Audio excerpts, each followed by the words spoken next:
পশ্চিমবঙ্গে মুসলিম হকারকে জয় শ্রীরাম স্লোগানে বাধ্য, কুপিয়ে হত্যা। পশ্চিমবঙ্গের পুরুলিয়া জেলায় এক দরিদ্র মুসলিম হকারকে কুড়াল দিয়ে নির্মমভাবে কুপিয়ে হত্যা করার ঘটনায় তীব্র ক্ষোভ ও আতঙ্ক ছড়িয়ে পড়েছে।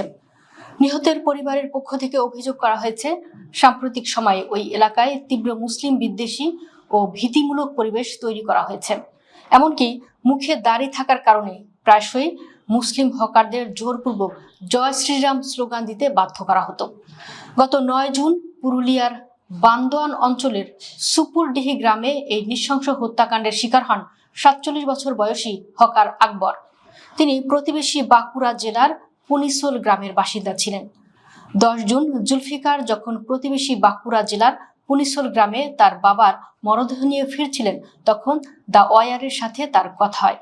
অত্যন্ত ক্ষোভের সাথে তিনি বলেন, এই ভয়ের পরিবেশের কারণেই আমার বাবাকে খুন হতে হয়েছে। পারিবারিক সূত্রে জানা গেছে, ঘটনার দিন বেলা 1টার দিকে আকবর মণ্ডল যখন তার ভ্যানে করে স্টিলের বাসনপত্র বিক্রি করছিলেন, তখন সুপুরডিহি গ্রামে হঠাৎ করেই তাকে একটি বাড়ির ভেতরে টেনে নিয়ে যাওয়া হয়।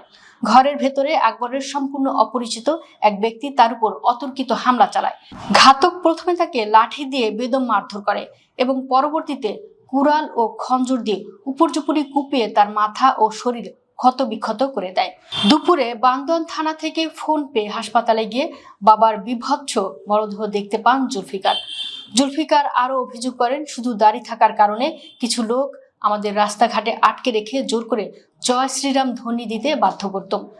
তারা হুমকি দিত যে আমাদের আর এখানে হকারি করে জীবিকা নির্বাহ করতে দেওয়া হবে না। বিজেপি ক্ষমতায় আসার পর থেকেই সেখানে মুসলিমদের জন্য একটা চরম ভয়ের পরিবেশ তৈরি করা হয়েছে। আমরা প্রতিনিয়ত আতঙ্কের মধ্যে কাজ ও বসবাস করছি।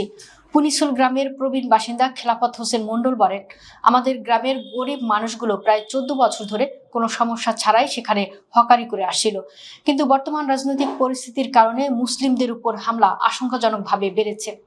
আমরা প্রতিদিন চরম উদ্বেগ ও জানমালের আশঙ্কা নিয়ে কাজের সন্ধানে বাড়ি থেকে বের হই। স্থানীয়রা জানান, কয়েক মাস আগেও এই গ্রামেরই আরেক মুসলিম হকার জয় শ্রীরাম ধ্বনি দিতে অস্বীকার করায় বাঁকুড়া শহরে ছুরিকাঘাত হয়েছিলেন। আকবরের এই হত্যাকাণ্ড সেই পুরনো আতঙ্ককে আরো বহুগুণ বাড়িয়ে দিয়েছে। মুসলিমরা এখন সহজ লক্ষ্যবস্তুতে পরিণত হয়েছে।